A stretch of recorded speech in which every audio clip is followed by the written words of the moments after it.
वृंदावन की चींटियाँ की प्रेरक कहानी।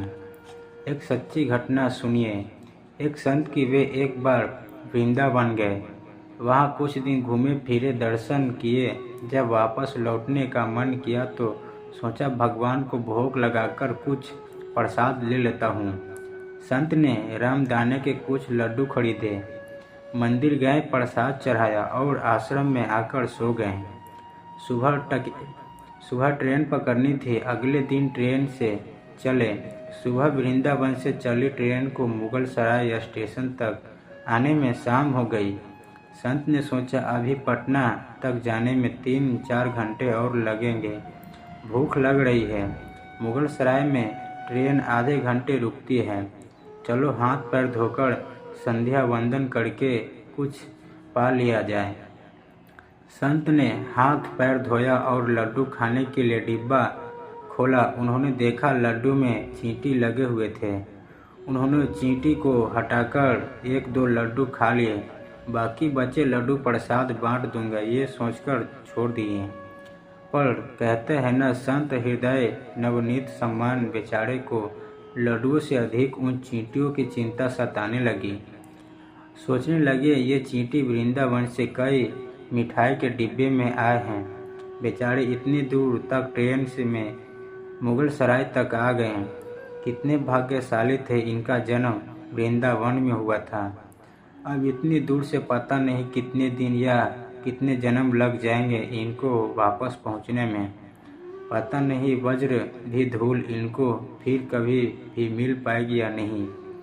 मैंने कितना बड़ा पाप किया था, इनका वृंदावन छुड़वा दिया या नहीं, मुझे वापस जाना होगा। और संत ने उन चींटियों को वापस उसी मिठाई के डिब्बे में सावधानी से रखा और वृंदावन की ट्रेन पकड़ ली।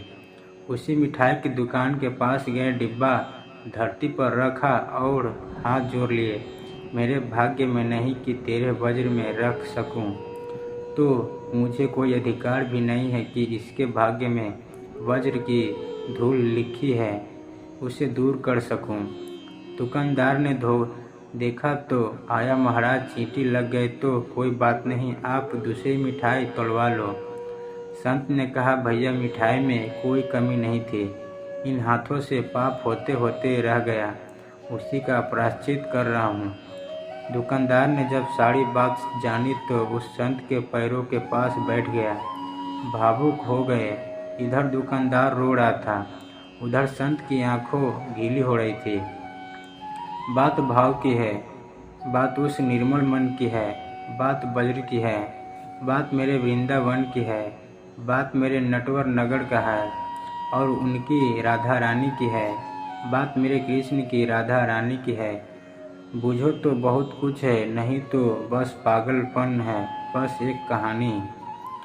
घर के जब भी बाहर जाए तो घर में विराजमान अपने प्रभु जरूर मिलकर जाएं और जब लौट कर आए तो उनसे ज़रूर मिलें, क्योंकि उनको भी अपने घर लौटने का इंतज़ार रहता है।